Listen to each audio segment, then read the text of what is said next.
এ দেখেন আমার পেটে একটা খিদা লাগে, ঠিক তো? আরেকটা খিদা আমার কলব বাতেনের মধ্যে লাগে। পবিত্র কোরআনে ঘুরে ফিরে আল্লাহ কলবের কথা অসংখ্য জায়গায় উল্লেখ করেছেন। আমি কয়েকটা আয়াত পড়লে আপনারা বুঝতে পারবেন। ওয়ালাকিন লিয়াতমাইন্না কলবি কাল্লা বাল রানা আলা কুলুবি আম আলা কুলুবিন আকফালুহা। আপনারা বুঝতে পেরেছেন? এভাবে লাহুম কুলুব, এভাবে অসংখ্য আয়াতের মধ্যে আল্লাহ কলবের কথা ঘুরিয়ে ফিরিয়ে বলেছেন।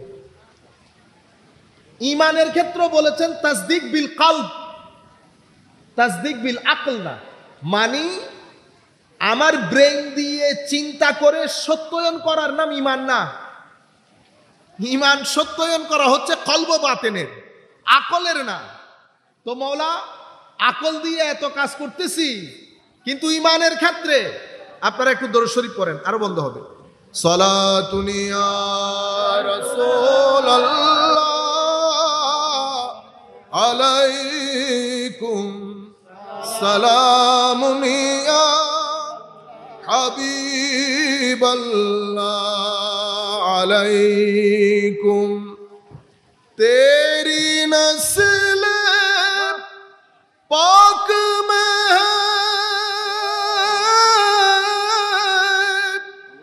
बच्चा बच्चा नूर का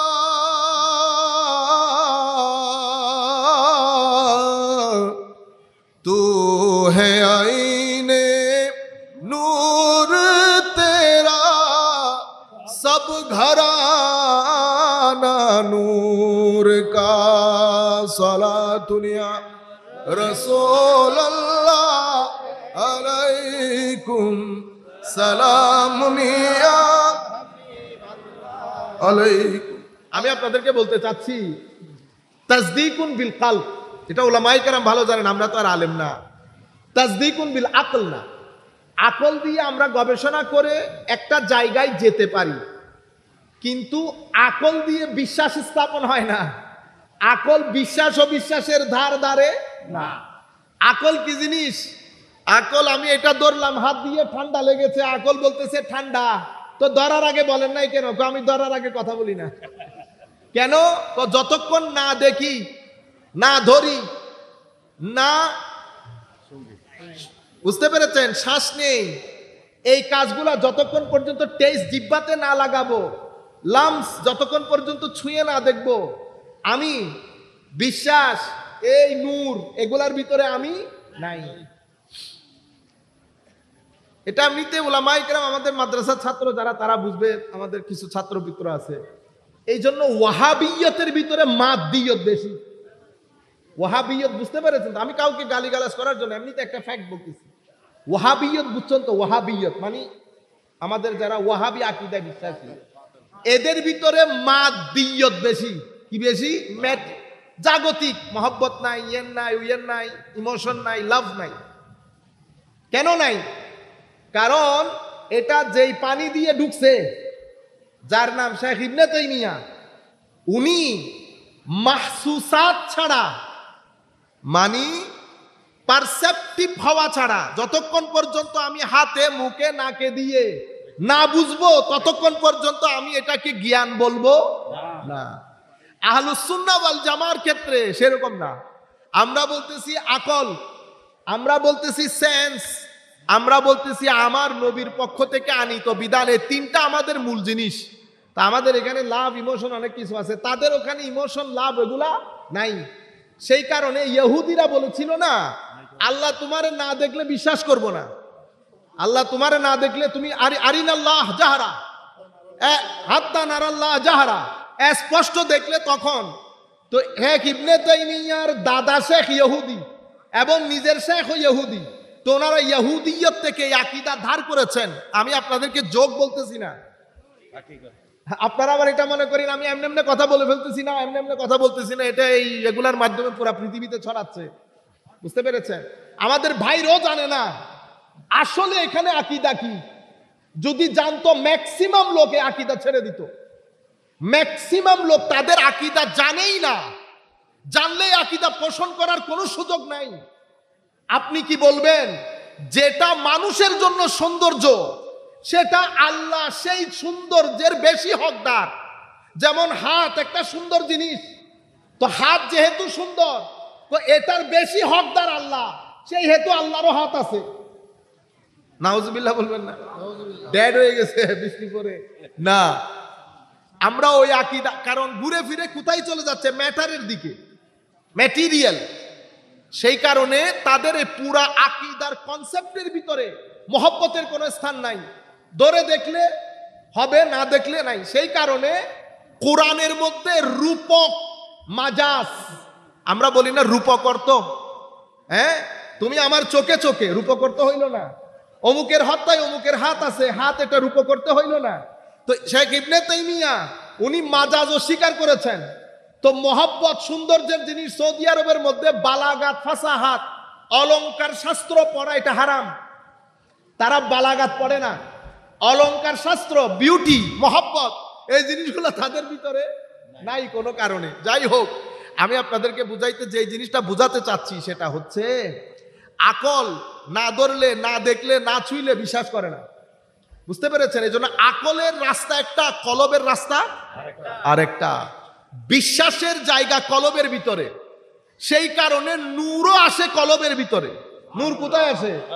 কলবের ভিতরে। আকলের ভিতরে নূর আসে না, আকল ওই নূরে বিশ্বাসও করে না। আপনারা বুঝতে পেরেছেন? সেই কারণে কলবের মধ্যে, কলব যতক্ষণ পর্যন্ত তাসদিক করে না ততক্ষণ পর্যন্ত ঈমান হয় না। আমি আপনাদেরকে ছোট্ট একটা এক্সাম্পল দেই। দেখেন পবিত্র কোরআনের মধ্যে আল্লাহ বলেছেন না, ইন্নামা ইয়াখশাল্লাহা মিন ইবাদিহি আল উলামা। আমি মাদ্রাসার ছেলে যারা আছেন, আল্লাহর ওয়াস্তে এই ফেসবুক টিপাটিপি বন্ধ করবেন। আমার ছাত্র বেটা যারা আছেন সবাইকে বলতেছি, বাসায় গিয়ে আজকে ইন্নামা ইয়াখশাল্লাহা মিন ইবাদিল উলামা এটা লিখবেন। লিখে ওখান থেকে প্রথমে ইয়াখশা, খাসিয়া বের করবেন। বের করে আগে খাসিয়ার অর্থ চেক করবেন, এরপরে চেক করবেন আরবির মধ্যে, কোরআনে পাকের মধ্যে যে তিনটা শব্দ ব্যবহার হয়েছে ভয় অর্থে, খাসিয়ত, খৌফ এবং ওয়াজল ব্যবহার হয়েছে না? এই তিনটা শব্দের অর্থ কি, তিনটা শব্দের মধ্যে পার্থক্য কি, তাইলে আপনি কোরআনের গ্রেটনেস বুঝবেন। যেই শব্দ যেখানে লাগানো দরকার পবিত্র কোরআন ওই শব্দ ওখানেই লাগিয়েছে। এখানে উপর নিচ হয়, যেখানে খৌফ সেখানে খৌফ, যেখানে খসিয়ত সেখানে খসিয়ত। তাইলে খসিয়ত বের হয়ে আসবে। খসিয়ত বের হয়ে আসার পরে ইন্নামা ইয়াখশাল্লাহ মিন ইবাদিহি আল উলামা। এবার আপনি উলামা নিয়ে গবেষণা করবেন। উলামা কারা? মাওলাই করিম কাদেরকে আলেম বলেছেন? পবিত্র কোরআনে আলেম আল্লাহর কাকে কাকে বলেছেন? এলম কাকে বলে? এলমের মধ্যে জাহের কোনটা, বাতেন কোনটা, এগুলা করলে 6 মাস আপনি ডিউটি দিতে পারবেন। ফেসবুক আর ইউজ করা লাগবে না। আমি জাস্ট আপনাদেরকে একটা গ্লিমস দেই, এগুলো আপনাদের জন্য বড় জরুরি। এগুলা না করলে আমরা তাদেরকে কোন কথা বলবো কোন কথা বলবো না পুরা জিনিস যদি ফিগার আউট করতে না পারি ঝামেলায় পড়ে যাব না। মাদ্রাসার ছেলেরা যারা আছেন বর্তমানে, আপনারা পরবর্তীতে তাবলীগের কাজে আসবেন। এখন আপনারা যদি বিষয়গুলো ভালো করে রপ্ত না করেন তো বাজারের মধ্যে তো মারামারি লাগবে। কারণ এলম একটা শব্দ, জাহাল একটা শব্দ। জাহাল মানে কি বলা হয়? মূর্খতা। কি বলে? মূর্খতা। আবার এলম, এলম কিন্তু মূর্খতা না। তো এলমকে আপনি কি বলবেন? এলমকে আপনি অমূর্খতা বলতে পারতেছেন না। এলম মানে জ্ঞান। আমি আপনাদেরকে ছোট্ট এক্সাম্পল দিয়ে বুঝাই, যাতে কিছু জিনিস আপনাদের মাথার মধ্যে আইডিয়া আছে, পরবর্তীতে আপনারা যাতে এটার উপর কাজ করতে পারেন। শুধু আপনারা ফজরের নামাজের টাইমটা শুরু করি 5টা থেকে 7টা, তাইলে জাহালও বুঝবেন, এলমও বুঝবেন। আমরা যখন নামাজ পড়তে উঠি অন্ধকার, ঠিক আছে? আচ্ছা, অন্ধকার, অন্ধ, হ্যাঁ, গুগলের মধ্যে গিয়ে বাংলা শব্দ এটার কি করবেন? সন্ধি বিচ্ছেদ করবে, এটার ভাঙবেন। অন্ধকারকে অন্ধকার কেন বলে? তাইলে আপনি বুঝতে পারবেন জাহালকে জাহাল কেন বলে, জিহালত কেন বলে। অন্ধকার মানি আপনারা বসলে ভালো হইতো বুঝই নাকি? হ্যাঁ আল্লাহ, তাইলে আমরা অন্য কোথাও চলে গেলে ভালো হইতো না, এখানে যাবে নাকি? তাইলে আমরাও দাঁড়াই করি নাকি? ঠিক আছে। আচ্ছা, অন্ধকার, অন্ধকারে কি কি হয়? প্রথম ভয়। অন্ধকারে কি লাগে? যে ব্যক্তির ভিতরে এল থাকবে না সেই ব্যক্তি স্টেজে উঠলে ভয় করবে তার, কারণ সে যখন তার চেয়ে বড় 2-4 জন দেখবে কনফিডেন্স লুজ করে ফেলবে। আমাদের এখানে অনেক বড় বড় আলেম আছেন, আমরা বাইরে গিয়ে আমরা তাদের সাথে মিশে চলে যাই।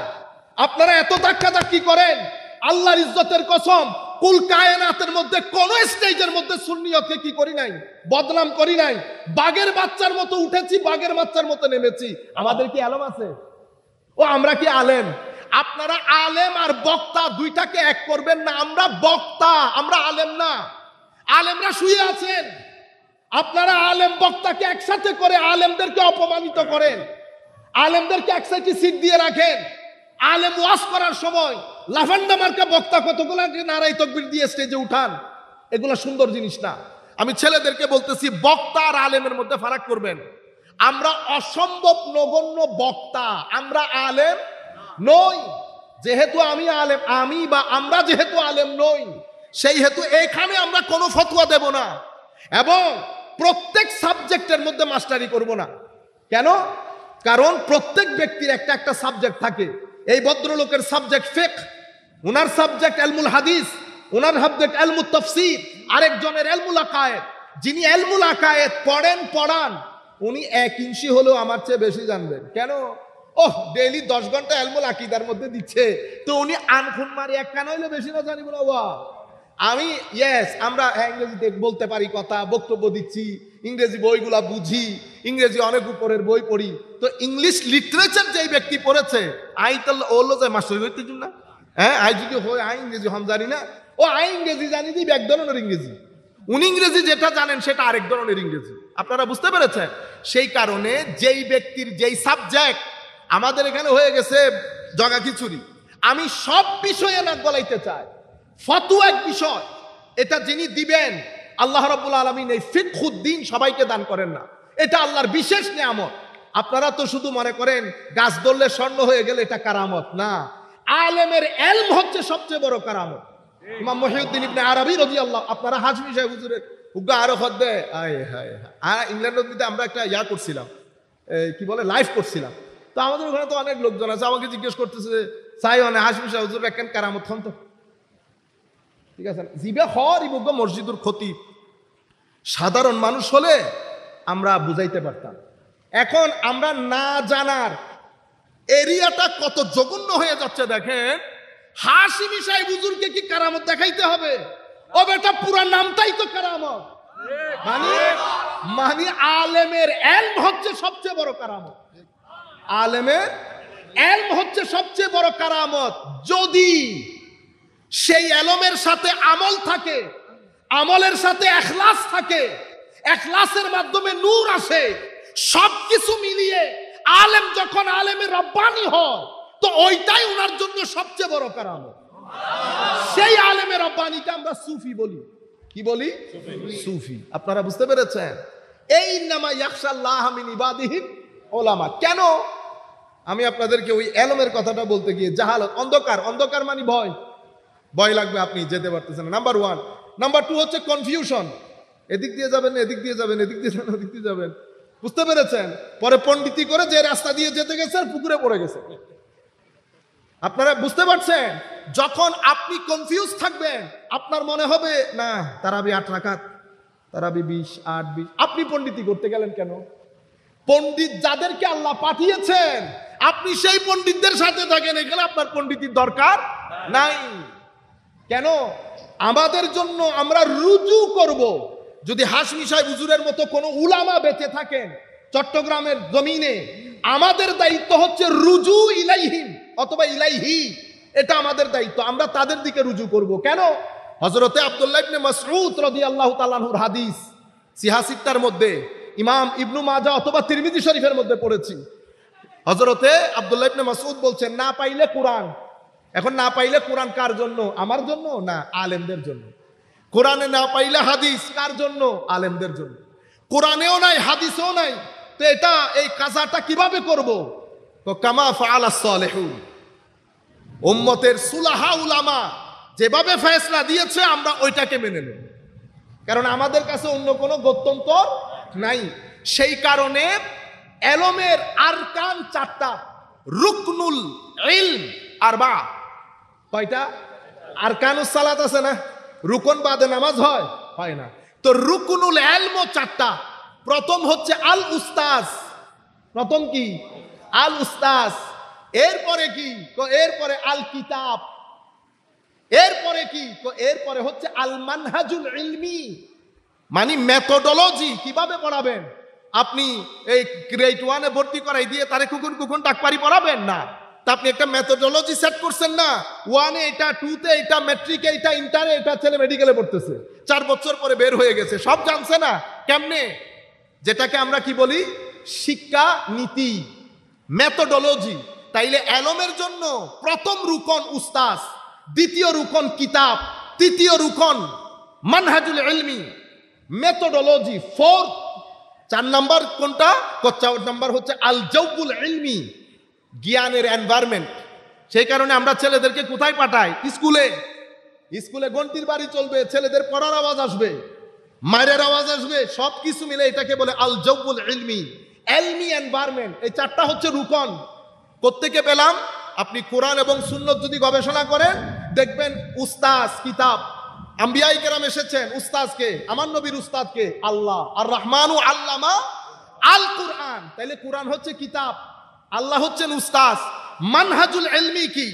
মানহাজুল ইলমি 4টা, ইয়াতলু আলাইহিম আয়াতিহি ওয়া ইউআল্লিমুহুমুল কিতাবা ওয়াল হিকমা ওয়া ইউযাক্কিহিম। এই 4টা হচ্ছে মেথোডোলজি, তিলাওয়াত, তালিম এবং তাসকিয়া। এই 3টা মেথোডোলজি আমাদের দ্বীনের। জাওউল ইলমি কোনটা? জাওউল ইলমির কারণে তো সাহাবী কি করেছেন? সুহবতে থেকেছেন, সুহবতে থেকে একটা এনভায়রনমেন্ট ক্রিয়েট করেছেন। সেই এনভায়রনমেন্টের মধ্যে যেই ঢুকেছে সাহাবী, এই এনভায়রনমেন্টের মধ্যে যেই ঢুকেছে তাবেঈ, ওই এনভায়রনমেন্টের মধ্যে যেই ঢুকেছে তাবেউত তাবেঈ। আপনারা বুঝতে পেরেছেন? আপনি রুকনের বাইরে যদি গুগলের মধ্যে ঢুকেন, আমি আপনাকে আলেম বলবো না। কেন? নামাজের যেমন রুকন নষ্ট হইলে নামাজ থাকে না, এলমের মধ্যে রুকন নষ্ট হইলে এলম থাকে না। এখন জাহল, আপনি এলম জিনিসটা কি? এলম জিনিসটা হচ্ছে প্রথমে আপনি যাত্রা শুরু করেছেন সকাল 5টা। সকাল 5টা কি? অন্ধকার, অন্ধ মানুষের মতো, অন্ধ মানুষের মতো। কি কি জিনিস আছে? ভীতি, যেহেতু জানেন না, কনফিউশন। যাইতেছেন তারাবি 20 রাকাতের দিকে, মাস্টারি করে 8 রাকাতের দিকে গিয়ে পুকুরে পড়ে গেছে। যাইতেছেন শবে বরাতে, ঠিক আছে, অন্ধকার তো, মাস্টারি করছেন, নিজে নিজে দেখার চেষ্টা করছেন রুকন বাদ দিয়ে, তো মনে করছেন তারাবি, আচ্ছা ঠিক আছে শবে বরাত, যাইতেছেন ঠিক মতো, বেশি মাস্টারি করতে গিয়ে কি হয়েছে? ওই পড়ে গেছেন জায়গার মধ্যে, বেদাতের সমুদ্রের মধ্যে পড়ে বরবাদ। তাইলে অন্ধকারের মধ্যে কনফিউশন থাকে, অন্ধকারের মধ্যে ফিয়ার থাকে, ভয়। অন্ধকারের মধ্যে সবচেয়ে জটিলতা হচ্ছে অনিরাপত্তা। কি থাকে? অনিরাপত্তা। তো আপনি এখান থেকে 5টায় শুরু করেছেন, যাত্রা যখন শুরু করেছেন, নামাজ পড়ছেন, সালাম ফিরাইলেন, পানি পান করলেন, হঠাৎ করে দেখেন কিরে আলো, সুবহানাল্লাহ, একটু আলো জ্বলতেছে না? হ্যাঁ, এখন কনফিডেন্স ডেভেলপ করেছে, অনিরাপত্তা কেটে গেছে, কিছু কিছু দেখতে পাচ্ছেন। ওই ভীতিটা আস্তে আস্তে কেটে আসতেছে। যেই 5:45টার দিকে গেছে, দেখুন কাক ডাকতেছে, মানুষ দরজা খুলতেছে। আস্তে আস্তে যখন 8টা বেজে গেল, সূর্য উঠে গেল, সব ফকফকানা। তাইলে এটা হচ্ছে পুরো একটা প্রসেস। জাহাল থেকে 8টা হচ্ছে এলম। 8টা কি? এলম। 5টা কি? জাহাল, মূর্খতা। তাইলে 5টার পরে 5:30টাকে কি বলবেন? জাহাল থেকে এলম পর্যন্ত এটা একটা সফর। এই সফরের মধ্যে একটা সিকার অফ নলেজকে, সালেককে, ছাত্রকে কিছু স্টেশন ক্রস করতে হয়। স্টেশন নাম্বার 1 আল ওয়াহাম, যেটা 5:30টা।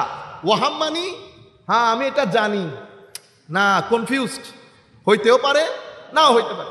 কনফিউশন বেশি, কারণ অন্ধকারের মাত্রা বেশি। কনফিউশন কতটুকু? 80%। আলো 20%। এটাকে কি বলে? আল ওয়াহাম। আমরা ইংরেজিতে বলি ইলুশন, ডেলুশন। এটা you quite confused where to go, which way to go. এরপরে ওয়াহাম থেকে আপনি আস্তে আস্তে 6টা বাজতেছে তো, এরপরে আপনি দ্বিতীয় স্টেজের মধ্যে ঢুকেছেন, শাক। শাক মানি আমরা বাংলাতে বলি সন্দেহ। কি বলি? সন্দেহ। সন্দেহ মানে 50-50, এটাও হইতে পারে, এটাও হইতে পারে। বাংলাদেশের এখন ম্যাক্সিমাম বক্তা, ইল্লা মাশাআল্লাহ, ম্যাক্সিমাম বক্তার স্টেশন হচ্ছে শক পর্যন্ত। কি পর্যন্ত? শক। তো সন্দেহের মধ্যে উঠে যখন কথা বলবেন, মারামারি হবে, কাটাকাটি হবে, একজনকে তুলবেন, একজনকে নামাবেন, যাকে যেখানে বসানো দরকার সেখানে বসাইতে পারবেন না। মুস্তাহাব ফরজে উঠবে, ফরজ মুস্তাহাবে উঠবে, কারণ ফরজকে কোথায় রাখতে হয়, ওয়াজিবকে কোথায় রাখতে হয়, মুআক্কাদা কোথায় রাখতে হয়, সুন্নতে গায়র মুআক্কাদা কোথায় রাখতে হয়, মুস্তাহাব কোথায় রাখতে হয়, মুবাহ কোথায় রাখতে হয়, ফরজের অপোজিট হারাম কোথায় রাখবো, মাকরুহে তাহরিমি ওয়াজিবের অপোজিট কোথায় রাখবো, আল ইসাকে কোথায় রাখবো, মাকরুহে তানজিহিকে কোথায় রাখবো, আমি জানি না, আমি কনফিউজ। কেউ ওয়াহাম থেকে ওয়াজ করে, কেউ শক থেকে ওয়াজ করে।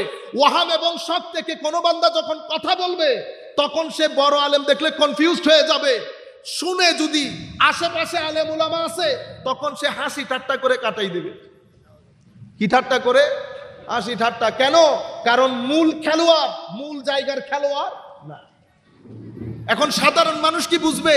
আপনারা বলেন না হুজুর আছে গে হুজুর হই দুরিবে এলে ধরেন আর ক্ষেত্রে ফুসের গুজন হুজুরিবে হই দিবে দুরিবে এনে বক্তা দে অনত খারাপ লাগিয়ে দেয় না, খারাপ লাগিবে হতান ও জিয়েন হইয়েন ঠিক হই কিলাই।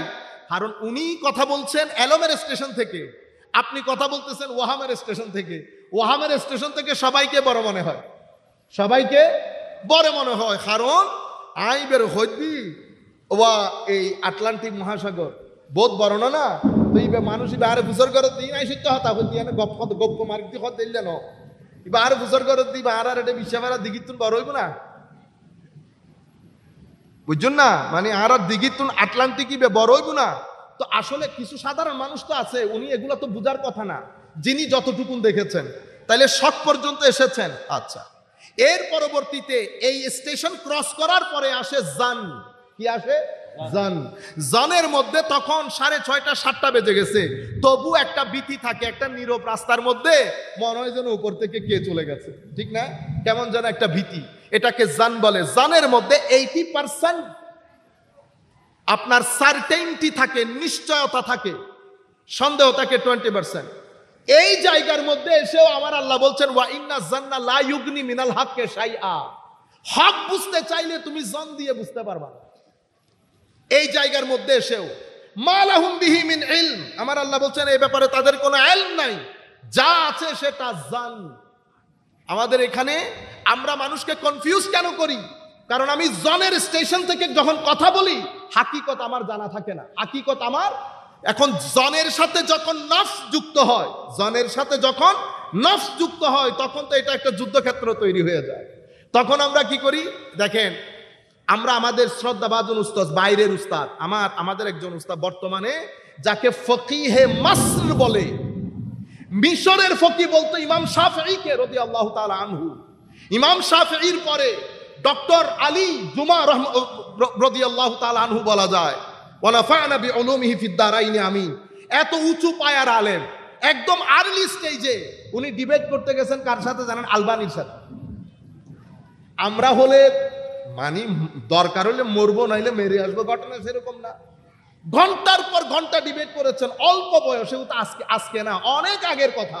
ডক্টর আলী জুমা এখনো আছেন। এখন তো আলহামদুলিল্লাহ আল্লাহ পাকের মেহেরবানিতে পৃথিবীর বিখ্যাত মুফতি, সমস্ত ফুকাহা যার দরবারে এসে বসে থাকে ইলমে খায়রাতের জন্য, ডক্টর আলী জুমা। তো এতক্ষণ ডিবেট করেছেন, আমাদেরকেও বলতেছেন, বুঝতে পেরেছেন? কোনো টেনশন নাই, মানে হুঙ্কার নাই। কেন? এলম মানুষকে নরম করে ফেলে, এলম মানুষকে উদার করে, এলম মানুষকে সমুদ্রের মতো করে। এলম চাই আমি যা জানি তুমিও তাহা জানো, আল্লাহ তোমাকেও তৌফিক দান করুক। এলম বারবার সুযোগ দিতে চায়, এলম কখনো প্লাস মাইনাস করে না। আপনারা বুঝতে পেরেছেন? আমি আপনাদেরকে যে জিনিসটা বলতে চাচ্ছি সেটা হচ্ছে, যখন এলম মানুষের ভিতরে আসে কনফিডেন্স লেভেল ডেভেলপ হয়। এটা জান এতটুকুন পর্যন্ত এসে আমার আল্লাহ বলছে হাকিকত পাই নাই। এর পরের স্টেশনের নাম হচ্ছে নলেজ। নলেজ কি জিনিস? কোন নলেজ হচ্ছে একটা অভিজ্ঞতা, এক্সপিরিয়েন্স। কিভাবে অর্জন করলেন? এই ওয়াহাম, শাক, জান, উস্তাজ, আল্লাহ উস্তাজ, কিতাব, ঠিক আছে, পরিবেশ এবং এলমি মেথোডোলজি, সব কিছু নিয়ে আপনি এই স্টেশন পর্যন্ত এসে এলমের স্টেশন। এতক্ষণ পর্যন্ত আপনাকে যে সহযোগিতা করেছে সেটার নাম কি? আকল এবং আপনার পঞ্চ ইন্দ্রিয়। এটাকে আমরা বলি এই পারসেপশন। মানে এই পারসেপশন থেকে শুরু করেছেন, কনসেপশন হয়েছে, অতঃপর নলেজ হয়েছে। বুঝতে পেরেছেন? আমাদের এখানে গোয়েন্দারা কি করেন? গোয়েন্দারা ইনফরমেশন কালেক্ট করেন, 1টা 2টা 3টা 100 150টা কালেক্ট করেছেন। বাঁচতে বাঁচতে বাঁচতে পারসেপশন থেকে শুরু করে কনসেপশনে যখন পৌঁছিয়েছেন তখন 10টা আছে টেবিলে। কয়টা আছে? 10টা। যখন নলেজ পর্যন্ত পৌঁছিয়েছেন তখন আছে কয়টা? একটা। তাইলে বিশালতা থেকে কংক্রিট জিনিসের দিকে চলে যায়, যেটা আপনার কনফিডেন্স লেভেলকে ডেভেলপ করে। এই এলম থেকে এসে এখানে এতক্ষণ পর্যন্ত যে এলমের কথা বলেছি এটাকে বলে এলমে জালি। এলমে জালি। আমি এখন যে প্রকারভেদের কথা বলতেছি আমরা 2 মিনিটের মধ্যে শেষ করে দেব। যে প্রকারভেদের কথা বলছি এই কথা বলেছেন 3 জনই বলেছেন। আমাদের এখানে ইসলামিক ক্লাসিক্যাল সায়েন্সের মধ্যে 3 ব্যক্তি আছে বড় বড় মুতাসাদ্দিদ, ওই গরানার। কারণ আমি আমার গরানার তো আমাদের গরানার তো আছেই। আমাদের গরানার বললে আবার আপনারা বলবেন এটা আমাদের কথা না, আমাদের গরানার ইবনে তাইমিয়া, ঠিক আছে,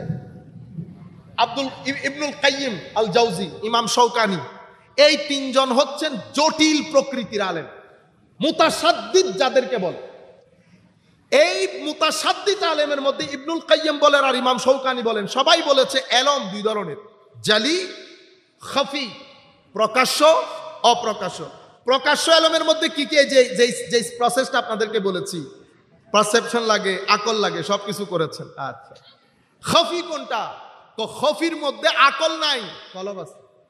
কি আছে? কলব আছে। তো খাফির এলম আসে কেমনে? কলবের বর্তন তৈরি করার মাধ্যমে। তো কলবের বর্তন তৈরি হয় কেমনে? নফসের বর্তনকে দুয়ার মাধ্যমে। নফসের বর্তনকে কেন ধুইতে হয়? কারণ নফসে আম্মারা, এটাকে লাওয়ামা করতে হয়, এটাকে মুলহামা করতে হয়, এটাকে মুতমাইন্না করতে হয়, এটাকে রাদিয়া করতে হয়, মারদিয়া করতে হয়। একটা পর্যায়ে নফস যখন দুর্বল হয় তো কলবের বর্তনের মধ্যে নূর আসে। কলবের বর্তনের মধ্যে যখন নূর আসে তো আল্লাহ ওই কলবের বর্তনে এলমে খাফি রাখে। এলমে খাফি 3 প্রকারের হয়, এলহাম, কাশফ এবং এলমে লাদুন্নি। আপনারা বুঝতে পেরেছেন? একটা আকলের সাথে সম্পর্ক, একটা কলব বাতেনের সাথে সম্পর্ক।